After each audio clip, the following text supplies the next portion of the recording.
Thank you for listening to Depictions Media Radio.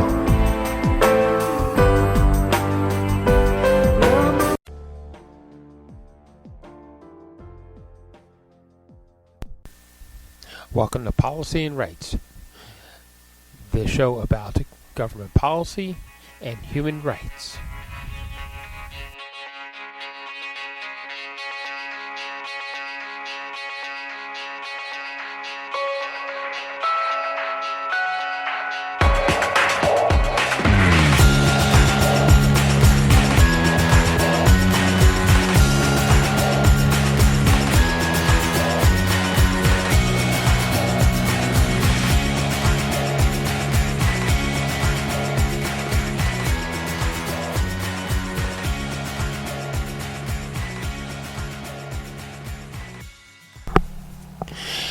Welcome back to Policy and Rights here in Depictions Media Radio. I'm your host, Michael Clogs. And we're going to hear a couple segments today, and one of them sounds like a really old conspiracy. And it brings up a question. Is what we're seeing from out of the Middle East, is it new stuff or is it the same old, and has been just sitting there boiling and tumbling over for decades? And hey, they just found an opportunity and a reason to open fire and drag out the old attacks. You're going to hear a short statement from somebody saying that, well, the attacks that we're witnessing today is kind of old news, kind of something that's just been sitting there for a very long time, and they're just rehatching it. So in that same area, we're going to hear from a representative from the United Nations, as OCHA is talking about work that they're doing in the region, and how they're trying to get humanitarian efforts through to the people who actually need it. Get through the fighting and get to those people who are desperate in need for help. And that's the whole thing, is the people who need the help are the ones who are truly under attack. The Hamas, they have what they need. It is going to be stated in that short clip.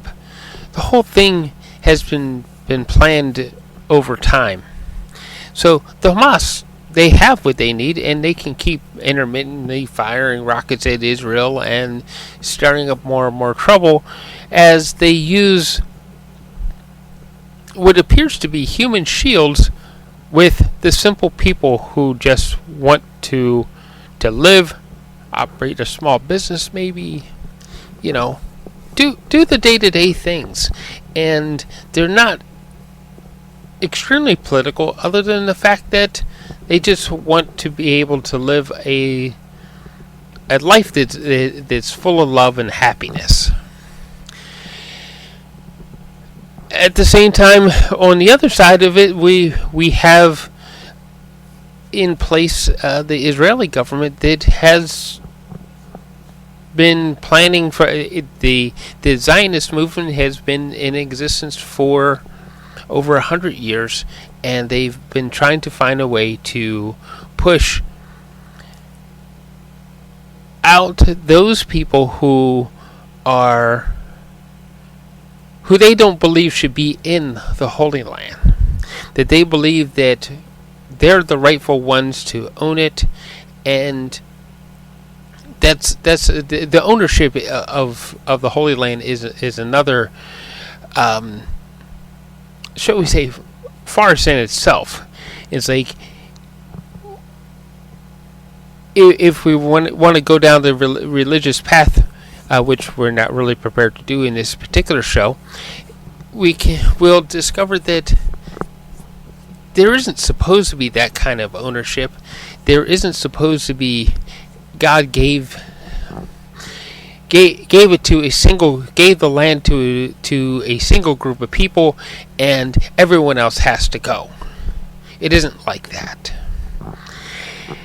and it's causing a lot of lives to be lost, because these two groups of people are sitting at extremes, and they're crushing the people who are in the middle. That's the whole truth of it. And I've shared a few clips along the way of simple people just reporting what they're seeing with their cellular devices, and we have government and extremists on either side just simply pushing out the people who are in the middle. And is that so different than anything else that we see around the world? The heads of government deciding something, and sometimes deciding something that is only good for the billionaires and the big corporations. That in the long run they make a bunch of profit, and everybody else has to pay that bill for their profit. Everybody else has to put everything they have up so that it can be taken by the corporations.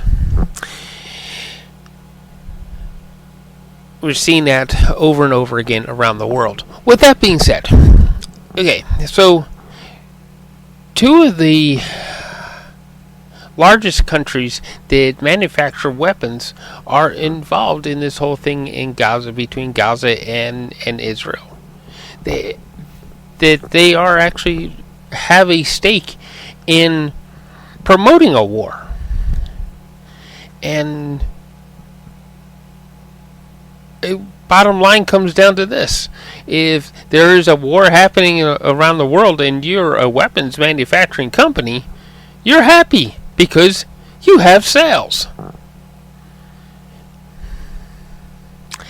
If there is a global peace happening around the world, no one is fighting about anything, or they're going to the table and they're hashing it out with pens as opposed to guns. Your business is in trouble, and that is something else to be considered when we really look at what is happening around the world with the unrest in every unrest that is happening in our world today, that someone sold them the guns.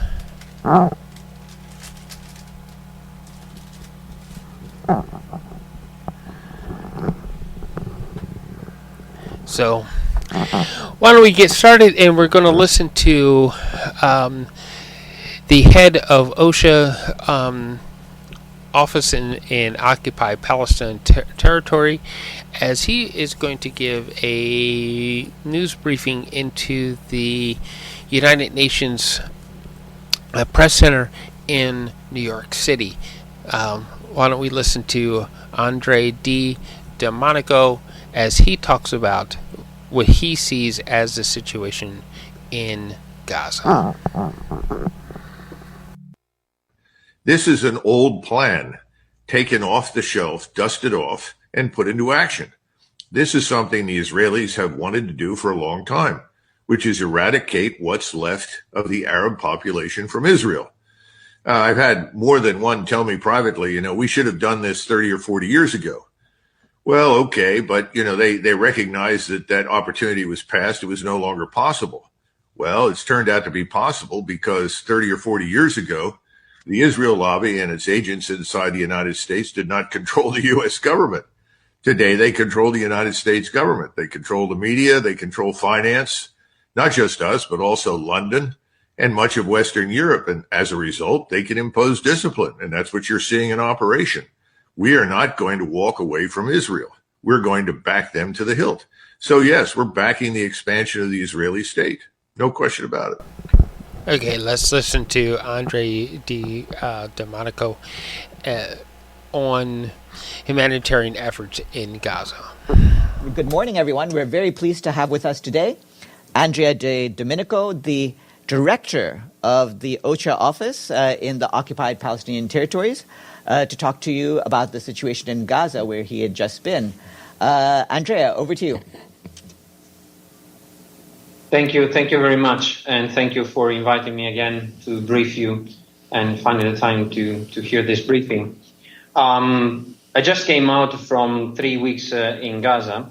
I came out on Friday, and I thought it was important to give a little bit the sense of what I've seen, what I've witnessed, and seen with my eyes, and breathe and smell with my nose, and give you a little bit the sense of the situation at the moment. Normally, we have a lot of data that we can share, but those you can find. So what I thought today to start with is to give you a little bit of, 5 images that have kind of remained in my mind after these 3 weeks that speaks about some elements of what we are witnessing and dealing with as a humanitarian community in the Gaza Strip in these days. First of all, I think that the events that have unfolded in Rafah since the 7th of May, with the subsequent move of up to almost 1 million people that found refuge for months in Rafah, and now that they've moved all in a sudden, despite the fact that some areas of Rafah, in fact, has no evacuation order, or some contested this expression because it's the way that the Israeli used, but in fact, is forcible transfer of people. The result of it is that the narrowing space that is left for civilians to conglomerate and leave is becoming the more and more limited, and the more and more crowded. It's impossible as of today to move from Mawasi, where some of our premises are, to go to Khan Yunis or Deir Bala, without literally navigating through a wave of people that are everywhere. A movement that normally would take 10 minutes, 15 minutes maximum, is taking simply 1 hour because people are everywhere. What we have witnessed, particularly in the last 2 weeks, is the more and more movement of people going north. Sorry. From those who are online, thank you. The more and more you can cross, people leaving with whatever they can gather, putting in donkey cart and piling them up at unbelievable height, and these images of people with very little things that are moving the entire life to a safer place, if there is anything safe. The days of some days, the good season is coming. The temperature have increased, and one day I was driving along the coastal road, and I noticed that all of a sudden an enormous amount of people were on the shore and actually on the sea. And then I stopped there and I started asking, if there was anything special. And what I've been told is that the living condition within the tent is so hot during the day and of course there is lack of water for people within the tents, and so people basically are going to the sea to find some opportunity to cool themselves down because of the high temperature of the day, and by doing this also they take the opportunity to wash themselves, because there is no other ways that people can maintain some decent hygiene.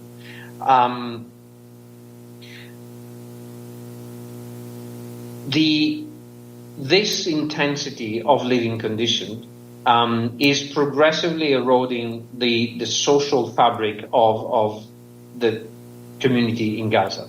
For those who have frequented ever, Gaza is Gazawi are very welcoming people. They are they are formidable guests when you go to see them. They always will put something on the table. Even the poorest families will figure out a way to welcome you in some way. And the social bonding of the families and the extended families is fundamental in the society. What we are witnessing the more and more is that this fabric is progressively being destroyed, where the rule of the strongest is becoming the only rule that is prevailing, simply because there is so little for people to survive that only the strongest can have access to that, and that has eroded and penetrated even the relations within family members. I've met with some people, and they were telling me how there was a dispute between brothers around a can of chickpeas, and because of that can of chickpeas, two brothers and their families were not speaking anymore to each other and losing that network of mutual solidarity and support that is essential in situations of despair like this, simply because not even that the family is able to go beyond this depriving situation that everybody is confronted to day in, day out. The living conditions of everybody, including the people around ourselves, is further compounded by the lack of basic commodities and access to simple tools and equipment and materials that will allow, for example, families to cook their meal. So something that stayed in my mind in these days was that when you approach the time for dinner, most probably the only meal of the day for many, the odor that you can smell all around the tent and the makeshift tents that are all around our places is very, very acre and strong, because people burn whatever they can find, and mostly they can find basically plastic and garbages that they can use to warm up their dinner. There is no electricity, as you know. There is no cooking gas, or there is very scarce cooking gas. And even when it is available, people do not have the means to access to the cooking gas and buy the cooking gas. And so people used to burn, and you see all day long children and Is that okay women. with you? Can you please mute yourself? Thank you. Children and women are going around all day long collecting garbages and pieces of paper, plastic, whatever they can find, to be able then in the evening to cook their dinner.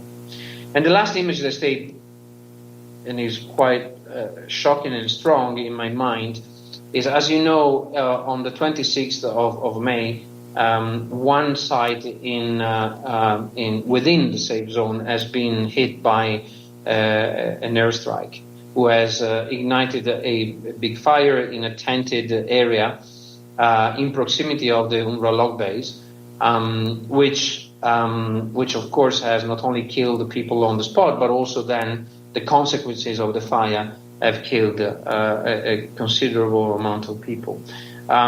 The services that the ambulances that went there brought the wounded and the bodies of the victims to the hospitals that are concentrated along the Mawasi area, field hospitals.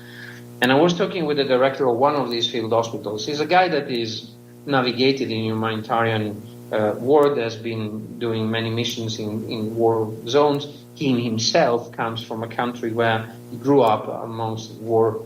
And he was telling me in describing this scene that he had to deal with, almost with tears in his eyes. Among the people that they have collected, there were men, probably around in his 40s, 50s, who was still hugging his daughter, the small corpse of his daughter, and they were both burned and carbonized by the fire. And they tried to separate the two bodies, but they couldn't because they were so entangled. And so the only way to do that was to break in the bones, and they refused to do so. And they said they decided to leave them together in this final and eternal hug. That was the for me the image of the collective trauma and the images of the violence that will mark people forever. And I do not understand how children will recover from this, unimaginable and difficult to describe situation of constant trauma that they have to go through. Situation, of course, of you follow, I think, our reports. Fatalities have reached almost 36,000 people. There has been a lot of discussions about the number of fatalities, and I think that we have clarified that the numbers that we're reporting are reported by MOH. Recently, we had a clarification from MOH. They could identify out of those fatalities a certain number of people, but the overall number of fatalities remain at almost 36,000 people have been killed. We have reached, unfortunately, almost 80,000 wounded. The situation of the health systems have been described over and over again by WHO colleagues, and the fact that we have to count on field hospitals, which are not fully operational hospitals. They are field hospitals, so they are intense, and with the limitations of what this entails, it means that these people can only be treated in suboptimal conditions, despite the never-ending efforts that the medical teams that have been deployed from all over the world are doing. It is still very, very heartbreaking to see the condition upon which these people, the injured people, can find a place where to be treated. There are gigantic efforts done by WHO also to re-establish or maintain services in the hospital in the middle area and in Khan Yunis area. But as far as Rafah is concerned, there are no more functioning hospitals, properly said. It's only field hospitals. The displacement, as I said, is continuing to move toward the middle area, in an area where now there were already a lot of people. Now we have added another 1 million people, more or less, 950,000 that have left Rafah. And one thing that people discussing in these days was telling me is that it took them months to get used to the new life in Rafah, understanding where they were, finding the right place to look for services, to look for food, to look for water, and find some sort of decent life despite all the challenges and the dire conditions. And now that they have to be displaced once again, they have to relearn all this. They have to refine their footprint and understand how they will deal with the simplest necessities of every day. Out of this, almost 1 million people displaced, colleagues from UNFPA were reminding us, we estimate more or less there are 20,000 pregnant women that will again lose any point of reference for bringing their pregnancy to an end in conditions that are suitable for and adequate for a proper delivery for their babies.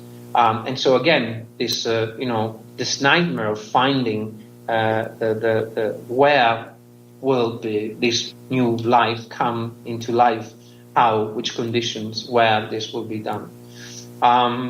Shelter is, of course, particularly challenges. As you know, we have had gigantic challenges to bring in the tents and the tarpaulin and all the material that is needed to set up new tents, because there is not much sites left intact. Moving out from Rafah, we have calculated that 36 sites of UNRWA that were hosting IDPs have been lost. Those were mainly schools that were turned into IDP centers, and those people will not have with them any material. So it means that at least for those 36 centers, people will go out without anything in their hands, and they will be in the necessity to find a tent or plastic sheeting and some pieces of wood to make their new shelter. And of course, with all the risk that, as you have, fortunately, with the bombardment of the tented area, with the risk associated of living in inflammable material that, of course, when hit, has created that terrible fire. The amount of solid waste that is accumulated everywhere along the streets is impressive. We have not been able to access landfill, because landfills are normally decentralized compared to the populated areas, which means that they're basically in the margins along the fence and so toward Israel or Egypt. And those areas are absolutely not accessible. And we've been, despite multiple requests to have access to those areas, the access has been denied. And so in the meantime, we are looking desperate for alternative sites. Some have been identified. Of course, they are in proximity of people. And let you imagine what it means with, 35 degrees in daylight, if not more, with this mountains of solid waste concentrated there. Education is, as you know, since the 7th of October, has been suspended. And for me, one of the discussion we had with colleagues on the ground that are trying to work with children and find solutions to at least, if not offering a formal education, at least offering an informal education. But,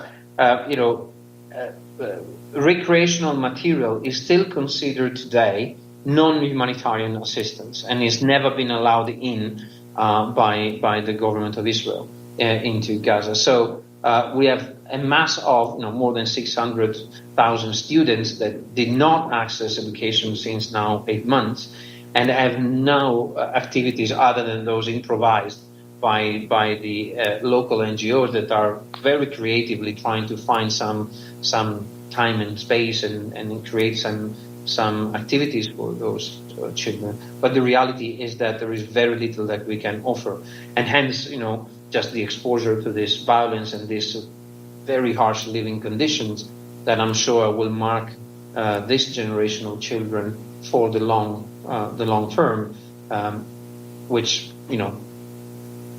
nobody knows what will be the long-term impact on these children. The operational environment remains extremely challenging. At times I wonder if the humanitarian operation in Gaza are crippled by design. We are trying to save lives every day, but the reality is that our hands have been tied on our back since the very beginning, and despite all our engagement with the parties trying to gain more space, we didn't have the chance to solve some of the issues. Some have moved, and then some conversation brought some results, but the bulk of those remains unchanged. We used to say months back, that someone has broken our legs, and now all of a sudden they're asking us to run. I think we have learned to run with crutches, if you want, and now they've taken away the crutches also, because that's our daily struggle to solve issues and challenges that have practical solutions, but somehow they are never fully addressed. And when we address one element, there is yet another bottleneck, yet another challenge that we are dealing with. We stop, doing the tit for tat with the Israeli on these things, but reality is that there are some basic support that we've been asking over and over again that has never been granted to us, and those same equipment or material are the basic upon which any expansion of an humanitarian operation should be based upon.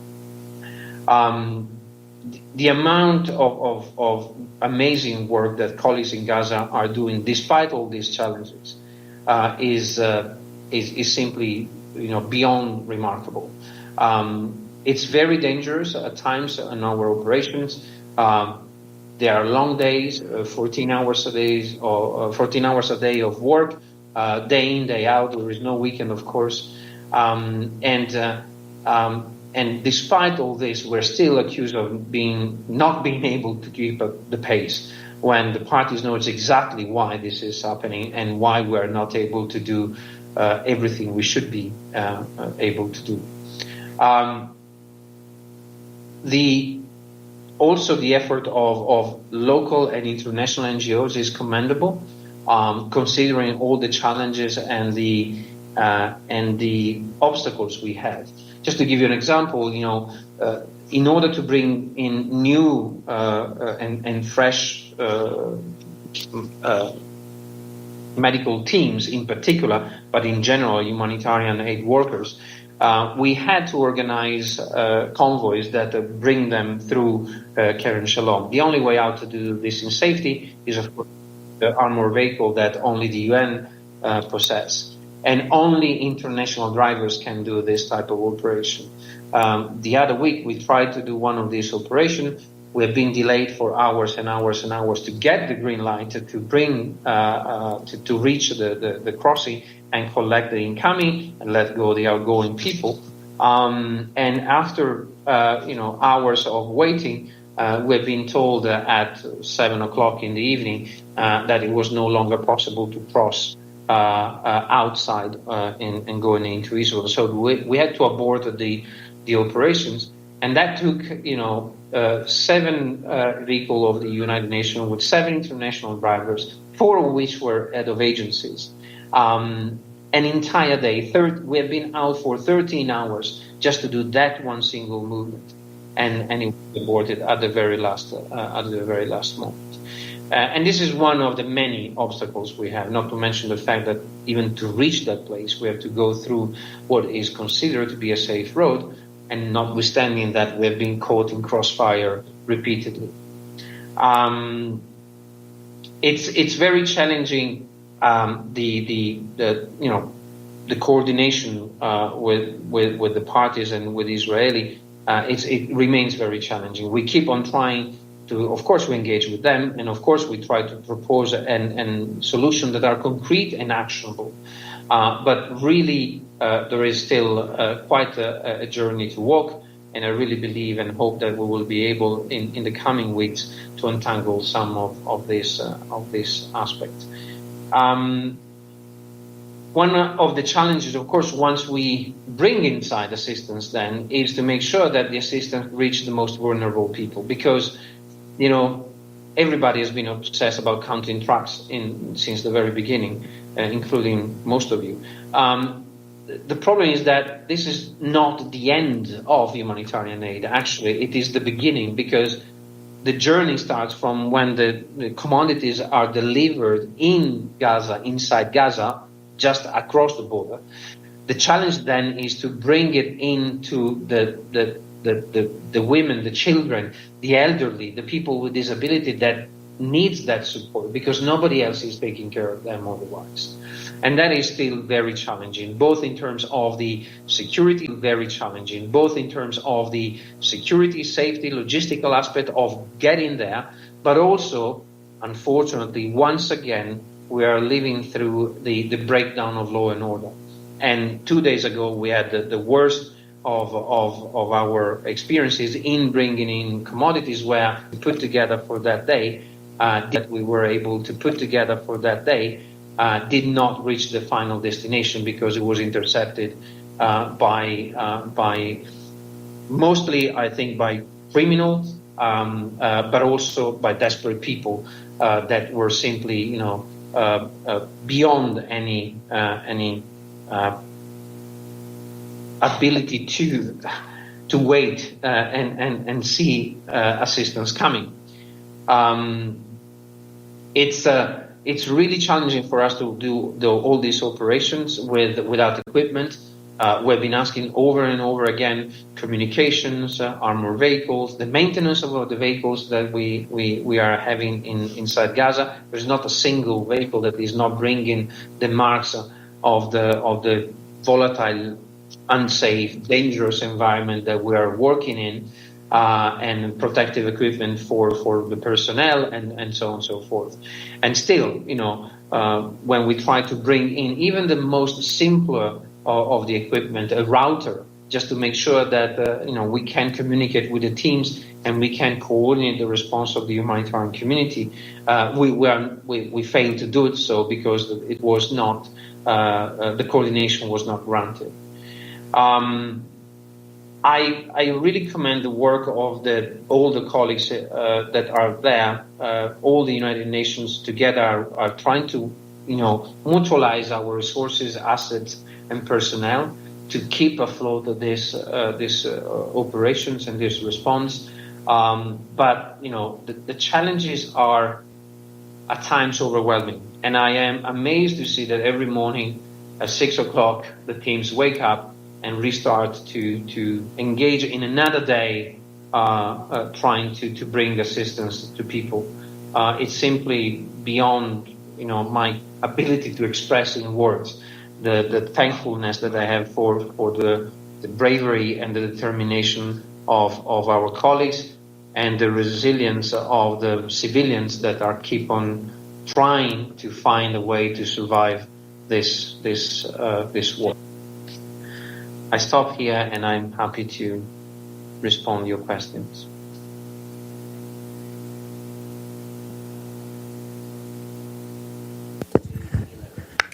Andrea, thank you very much on behalf of the United Nations Correspondents Association for doing this briefing. My name is Edith Lederer from the Associated Press.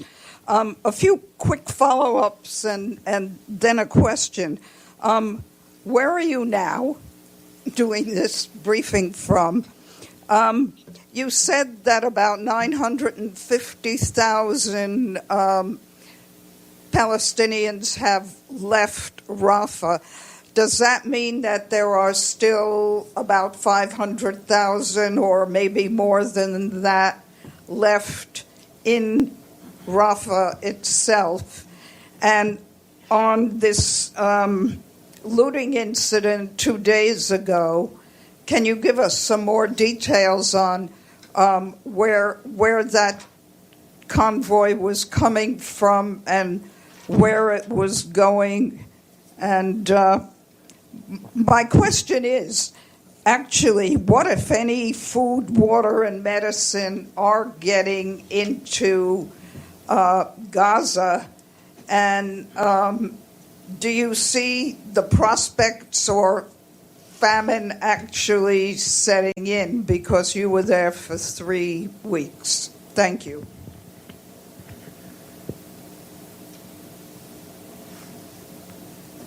Am I answering one by one? Yes, please. Okay. So I'm in Jerusalem, in my office in Jerusalem. I came back Friday, and I'm here in Jerusalem today. In Rafah, we have roughly 1.4 million people, but that includes the governorates. So Rafah city, as of today, considering that Tal al-Sultan is the most westward neighborhood of Rafah, and I was driving through it on Friday morning.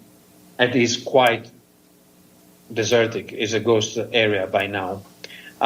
We estimate that maybe in towns scattered here and there might be up to 100,000 people. And then you have some people remaining in the, including the people that are remaining in the coastal area, which is farther west from the built-up area. And so the entire population then has moved, as I said, to Khan Yunis and in Deir Balah. The convoy was a convoy that was organized by joint efforts between WFP and UNRWA. It was a pickup of commodities from the Kerem Shalom, so Kerem Abu Salem, so the Gaza side of Kerem Shalom. That is, as you might know, thanks to the Egyptians reopening of the commodities access, humanitarian commodities, only for the UN and NGOs. Now we had a considerable amount of trucks that were allowed in, and the Israeli facilitated the drop-off in the yard, and that's the communication that the Israeli keep on doing, that we are slow in picking them up. But the condition to go to pick up these commodities, of course, are very challenging. As I said, the new road that has been built by the Israeli is a road that passes north of the airport. They have progressively expanded the road to make it a bit more easier for us to go through it. But then when it enters into neighborhood in proximity of Salah ad-Din, this is still an area of battles. So that's where we have had a lot of problems. And from there on, the convoys take it to the north along Salah ad-Din road. And basically they could go either directly to Rafah from there or going a bit north in Khan Yunis and Deir Balah. And in that area, the first stretch of Salah ad-Din road, the vast majority of the trucks were stopped by individuals, and they were completely looted. What is, I think, important to understand is that effort of ours is not only to support the backbone of the operation with the WFP and UNRWA, and WHO and UNFPA, so all the agencies that have been very active, and UNICEF, that have been very active in the response, but also our NGO partners. And some of our NGO partners lost the entire consignment for, even a month, up to a month of their operations. So it is utterly disappointing to see that. Today there was a communication signed by the community leaders from Gaza. They were using very strong words, condemning those attacks, which is positive. I think that is important to have the community pushing for avoid those events to repeat itself. But it gives you just the sense of the number of challenges that we have inside, and the reality that we're facing on the ground. With the famine question, first of all, the colleagues that are looking into the data and the IPC, the new data set on the IPC is still under collection and verification. You might remember before the 7th of May, when the Rafah operation started, there was a moment where, there was a few weeks actually, where the Israeli had really, pushed for increase of not only humanitarian aid, and actually was more private sector and commercial activities than humanitarian aid, which was overall positive because it allows the market to receive a series of products. The limitation of that are twofold. First of all, they do not go everywhere in Gaza because still reaching the north is a bit complicated. So only a little portion of those goods that we've seen appearing in the market in the south have appeared in the north. And then there is an issue of the diversification of these products. Some of these products are, for sure, to the benefit of the population, but they are not addressing the most urgent needs in the way we see them, and they are not providing the variety and the diversification of food and nutrition that will allow to tackle famine. And then there is a fundamental issue of affordability. So a vast part of the civilian population in Gaza simply cannot afford to buy those items. So, while we see in the markets at least vegetables and fruit have appeared, and some other there are eggs. We saw some of this product, coming into the market, which is absolutely essential. But still, we have a problem of making sure that those can be, to the benefit of the most vulnerable population. And that's why I was talking about a little bit the law of the strongest, because my sense is that the most vulnerable people still needs to be assisted and supported by our efforts. I cannot speak about, is this getting closer or maintaining a sort of status quo on the looming threat of famine. For this, we have to defer to the colleagues that are doing the IPC study, and they will tell us. For sure, though, in the north, the situation is a bit more complex. I think that the opening of Zikim in the north has made a very positive impact in the north, where we are still 350,000 people. And there is a steady entry of some commodities. There is an issue more about diversification of those commodities. And I think this is something that the colleagues of WFP, UNRWA, and the humanitarian community altogether are trying to work out to make sure that we can also change the current situation there. Over. Okay, Michelle? Thanks, Andrea. Michelle Nichols from Reuters. We've seen some photos, of starving children and children who've died from malnutrition and whatnot. What did you see while you were there in terms of malnutrition, and how widespread was that? And then under this new sort of deal that's being that President Biden spoke about on Friday, there would be 600 trucks daily coming in. Is that enough? So, in terms of sign of malnutrition, it is a bit more complex than the famine, as expert of UNICEF or WFP and FAO will tell you, is a combination effect of food, nutrition, health, and water and sanitation.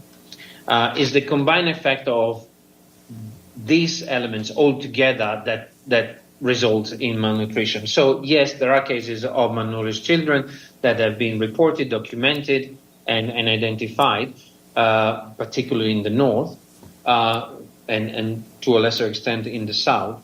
But we cannot be distracted only by, it's not that the individuals have malnutrition; they have just is the measurement of the MUAC is not sufficient. It's the combination of those elements. As I said, the IPC colleagues are working on this, and they will for sure come out with an updated set of information that will give more clarity on where we are in terms of these elements. The last time that we done this, there were 30%, a bit more, of children under the age of 2 in the northern of Gaza that suffer from acute malnutrition, and 10% of children under the age of 2 in Rafah. This was the starting point when we last measured that. So hopefully in the coming weeks we'll have more information about that. On the 600 trucks and on the current negotiations, first of all, the United Nations has not been yet fully involved in this discussion, so I don't really have more than what has been told to media about that.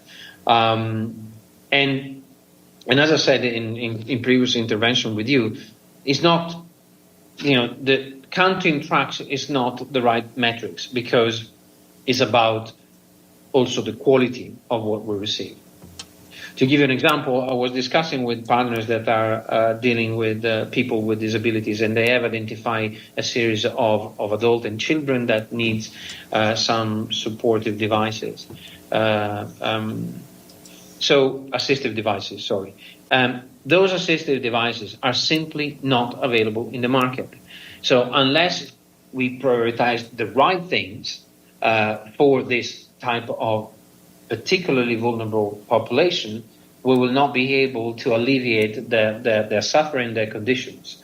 So it cannot only be about how many trucks. Another example that is clear is, you can have a truck with mattresses, and then you will probably deliver mattresses to 100 people. But you can have a truck with fuel that is giving fuel for the desalination plant, that is giving water, drinking water for 500,000 people for a day. So it's different ways to measure, and I think we have to make sure that the United Nations and the humanitarian community can contribute to the prioritization of how these commodities are prioritized to enter Gaza in order to address the most urgent needs of people. Gabriel? Hi, Andrea. Thank you very much for the briefing. Gabriel Elizondo from Al Jazeera English. Just two questions. One is, thank you very much for the briefing. Some Israeli officials have said in recent days that they expect that this war could go on until the end of the year. My question to you is, from a humanitarian standpoint, what would be the impacts of that if that is indeed true? And my second question is more of a hypothetical, which I normally don't like to ask, but if there was to be a full ceasefire tomorrow and all of the border crossings were to be fully open, it seems like the situation in Gaza is so dire that it would take, I should ask you, what would it take after a ceasefire and the borders are open, the border crossings are open, to get in the amount of aid and reestablish some semblance of what is needed there? Thank you. So the perspective of having a war until the end of the year is simply terrifying in my mind. I was reflecting a little bit on all this dynamic of the criticism moved to the United Nations, the inability to deliver, the inability to the humanitarian community to deliver, and I, I've lived on my skin in the last 3 weeks how complicated it is to operate, and honestly, I think there is no other place in the world where the system has been put to such level of challenges and stretch. Honestly, I believe that there is no other place where the UN would still be present in the current conditions that we're living in Gaza, if it was not for the fact that Gaza is the only place where people cannot flee. And so the Secretary General made a very clear commitment that the UN will stay and deliver in order to alleviate the suffering of people in Gaza. And it takes what it takes. So for me, the idea of extending this war for another 6 months or 7 months is simply, terrible. But we will stay and deliver. We will keep on trying and doing our job day in, day out to the end of our ability. And the concern for me is how people will cope with this, because I cannot, what we've witnessed in the last 2 weeks is the growing tension within communities. The law of the strongest that I was describing earlier is accompanied with increasing family disputes, increasing fighting between Palestinians, families, and violence, and not only across families, but at times within families.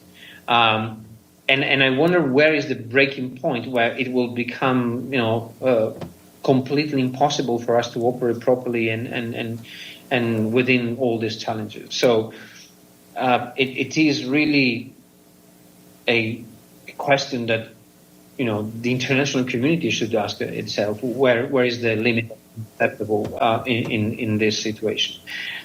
If in an ideal scenario tomorrow we have a ceasefire, I think that the first and most important element of it is that people will stop, civilians will stop being victims of bombardments, and the killing of civilians will stop.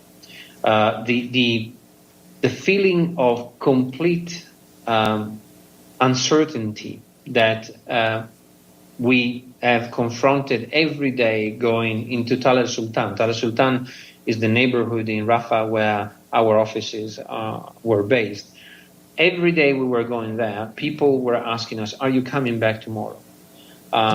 Because they saw us as the parameters of how dangerous it was to stay there.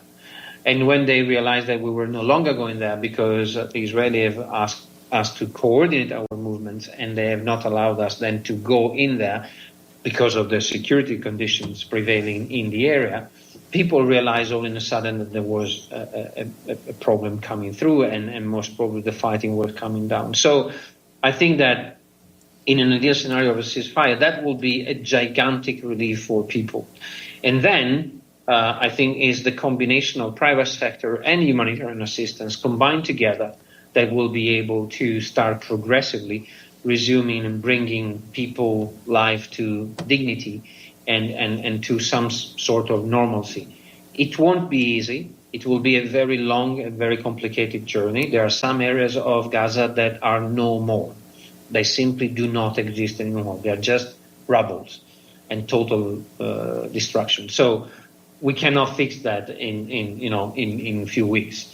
But for sure, people at least will be relieved by the fear of being killed in any moment in every place across Gaza. Abdulhamid? Thank you, Andrea. Abdulhamid Sayam from the Arabic Daily Al-Quds Al-Arabi. Thank you for the briefing. And I just don't want to comment about some senior UN officials still don't call it a genocide after what you have said. But my question, Andrea, is personal. How do you cope with these atrocities, seeing what you see day to day? How do you see these children? How can you endure the pain you see in the eyes of women running from their homes? How do you endure seeing a child dying of famine in front of your eyes and you feel helpless to bring him back to life? I remember Chris Gunness in 2008 started crying. And Peter Hansen also, when he visited the family of Muhammad al-Durra, he broke down in tears seeing all these, what happened. Please describe that on personal basis. I don't know if you have children or not, but if you please share with us your personal feeling, what you see during your, when you go to bed at night. Thank you. Thank you, Abdulhamid. I do have children, 3 of them, and they are of ages that are, comparable to many of the children that I've seen in Gaza.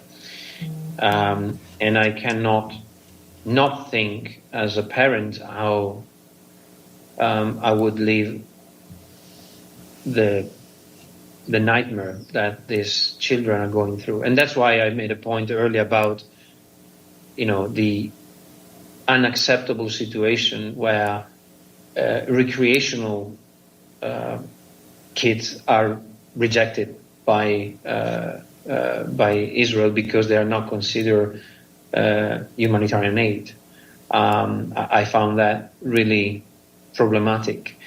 And how I cope with it is,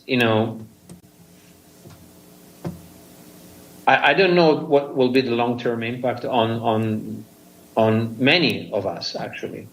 I've seen already colleagues, imploding and cracking down and need to be taken out from Gaza because they were not able anymore to do the job that they were supposed to. But I think that the same suffering that is at times making me having a hard time to sleep is the same suffering and desperate condition that motivates every day the work we do. I firmly believe that without our presence, without our effort, without our work, the little that has been provided to Gazawi today would probably not be there, and only the prevailing rule of the strongest, which is certainly not taking care of the vulnerable people, women, children, disabled, elderly, they would be in a much worse condition. So I do not have time to cry, even if at times I have to say that I have to swallow it, simply because I think there is something more important that we have to do today, which is trying to do the best of what we can. And even if it is not, up to the highest standard, it is the best we can do given the prevailing circumstances that have been imposed on us. Okay, Deji, and then Nabil. Andrea, Dutch issue with China Central Television. Basically, two questions. First, you mentioned about the situation there, the rule of jungle, not the rule of law in Gaza. Can you tell us what is the security there for the UN operations, given the fact that 2 days ago, just 70% of a convoy has been looted by what you described as criminals? And second, my colleague Gabriel asked you the question on the possible ceasefire. But my question here is, given the fact you describe all the situation, how much time do you think the ceasefire could make a difference? 6 weeks? Can 6 weeks really make a difference? And second, you mentioned about the trucks. It's not a good strategy to contain the trucks. It's a quality. But there's such a destruction there. Do you think that there's even a possibility to get in 600 trucks in the beginning of the ceasefire? Thank you. So the security situation is something that we have seen deteriorating already in the past. You might remember there was a moment where we were already saying that there was a breakdown of law and order. Unfortunately, something that we have to deal with because we do not have control over that. The reality is that we've seen a not only systematic targeting of the police in Gaza, and so the system has completely disappeared, and hence given the space to either powerful families or criminals or whatever is remaining of the authorities in situ. I think it is super important for us to discuss with the communities and explain them. The only reason why we have been able to stay and deliver is because, to some degrees, we have preserved community acceptance. And we have to discuss with the communities, explain them how we operate, why we do things in a way we do it, in order for them to ensure that our operations are somehow protected and viable.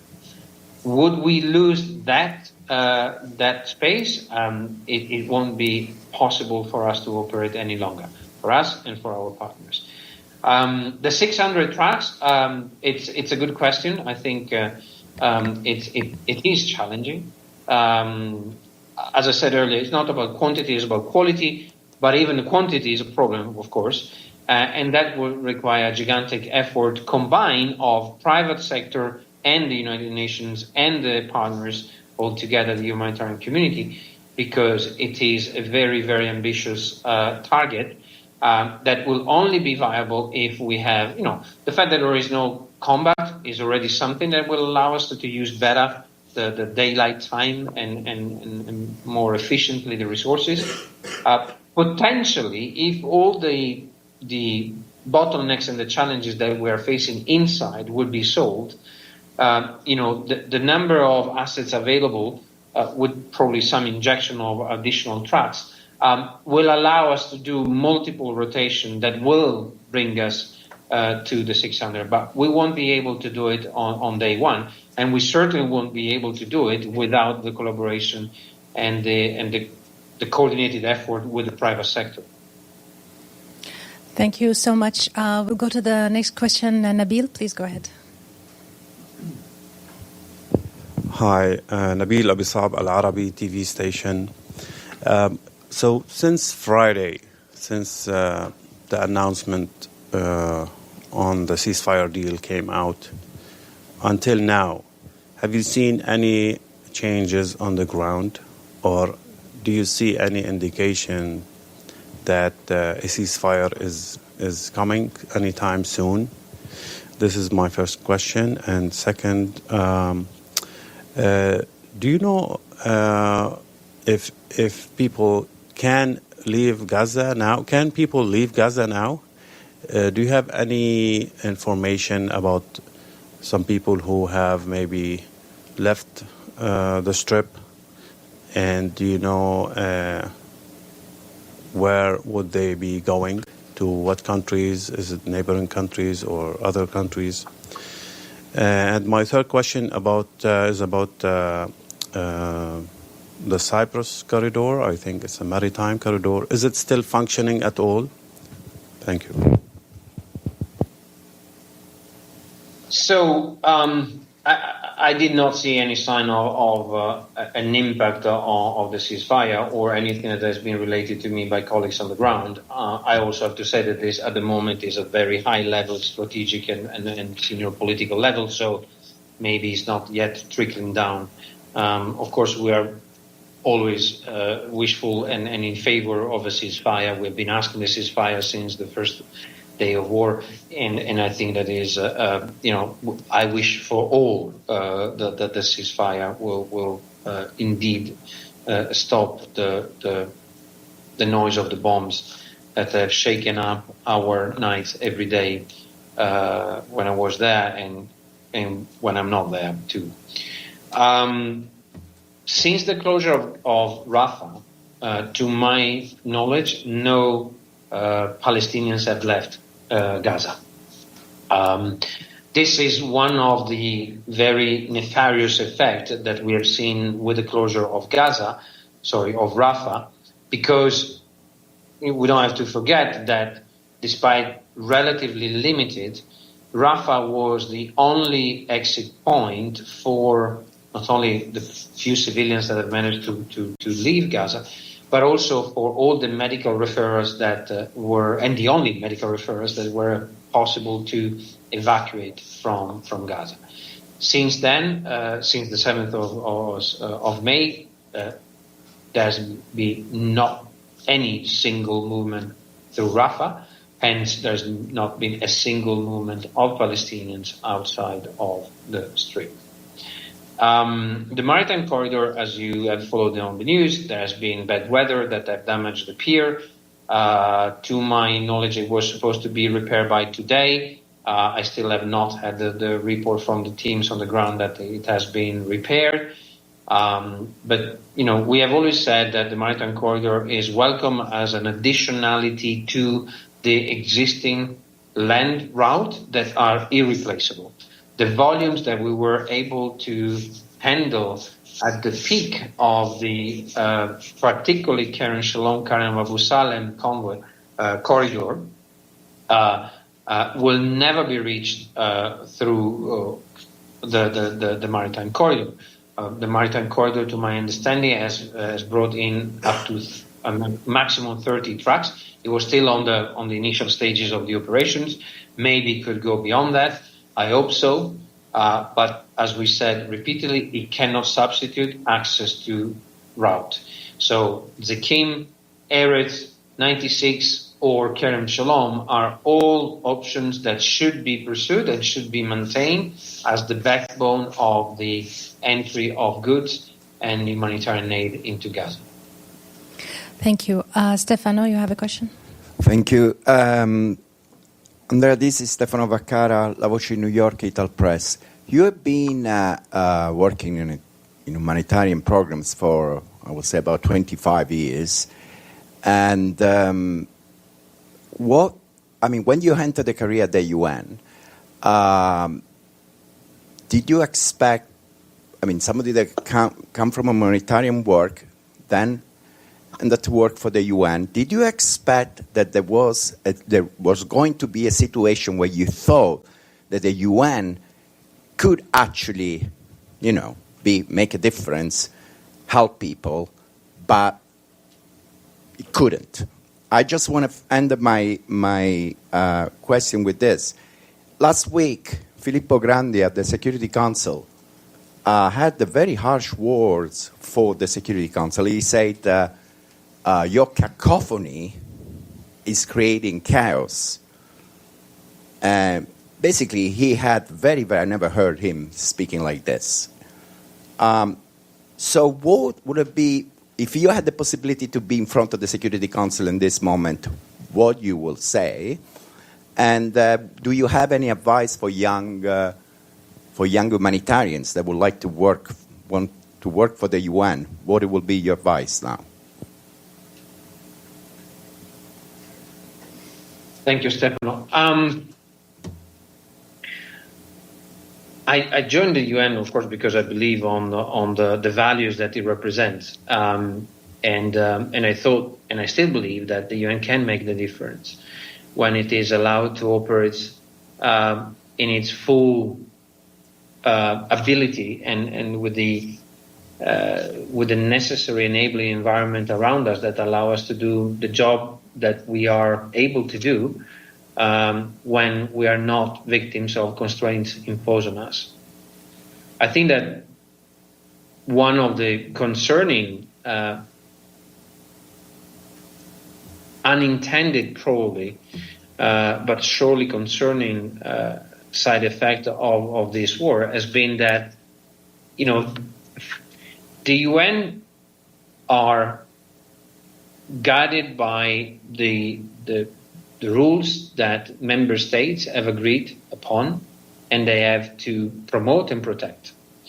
So it is a responsibility of all the member states to make sure that we are allowed and empowered to deliver our mandate in each part and sector of what the UN is about. From humanitarian assistance when it comes to OCHA, then to the right of the children for UNICEF, the right of health for WHO, and so on and so forth. And I think that this is what is the most challenging situation that I've been in, at least in my professional career, where member states are unable to allow us to do what they've asked us to do. And this is something that is challenging the very foundation of the essence of what the United Nations is about, and that should be worrying every single member state, because it's something that casts a shadow on the ability of the United Nations to promote that rule-based system based on human rights that we should all protect, promote, and adhere to. Thank you so much, Andrea. If nobody else has any other question for Andrea, we would like to thank you so much joining us from Jerusalem, Andrea Di Domenica, the head of OCHA in the Palestinian territory. And please wait for Farhan. He's going to come now and brief you. Thank you so much.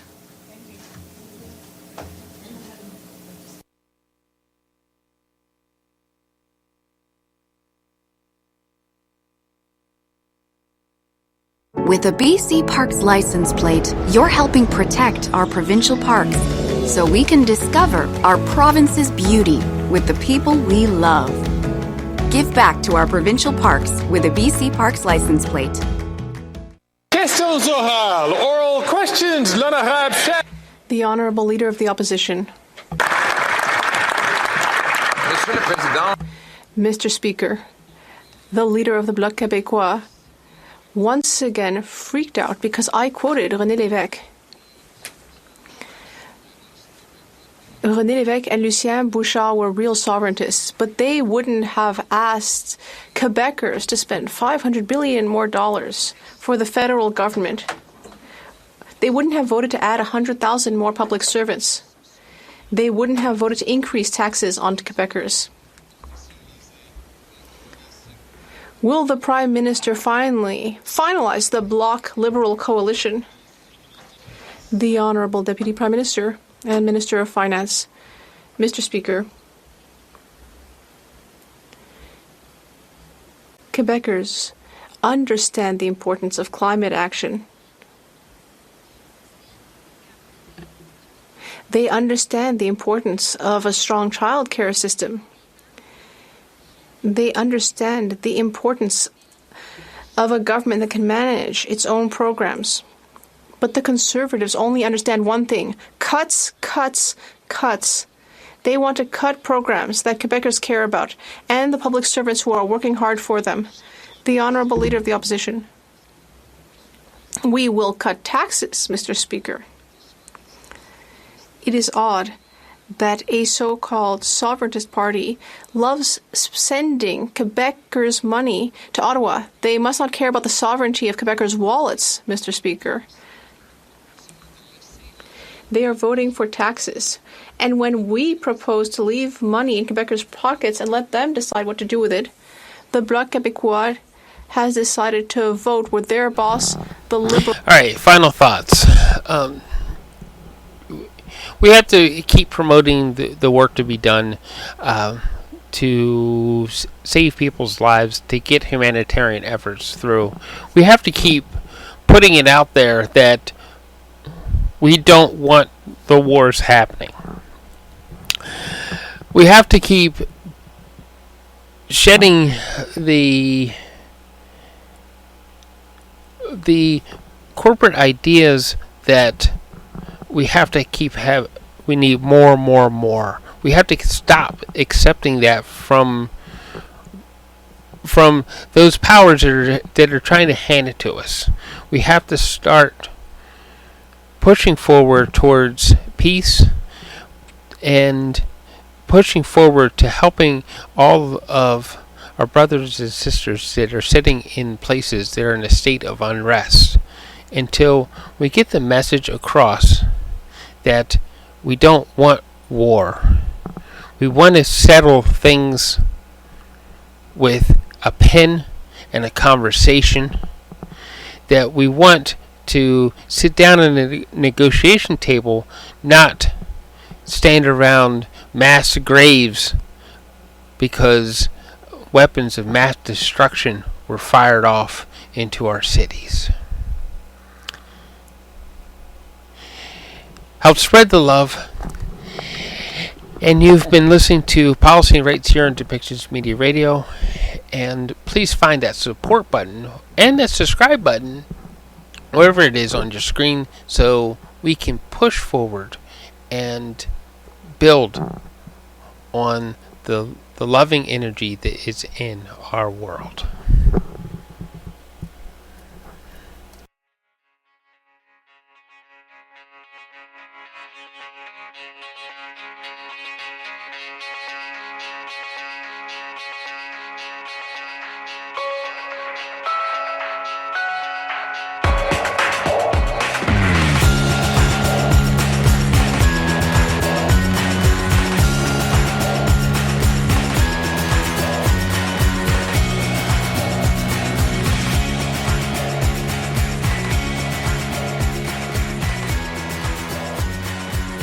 This show has been produced by Depictions Media. Please contact us at depictions.media for more information.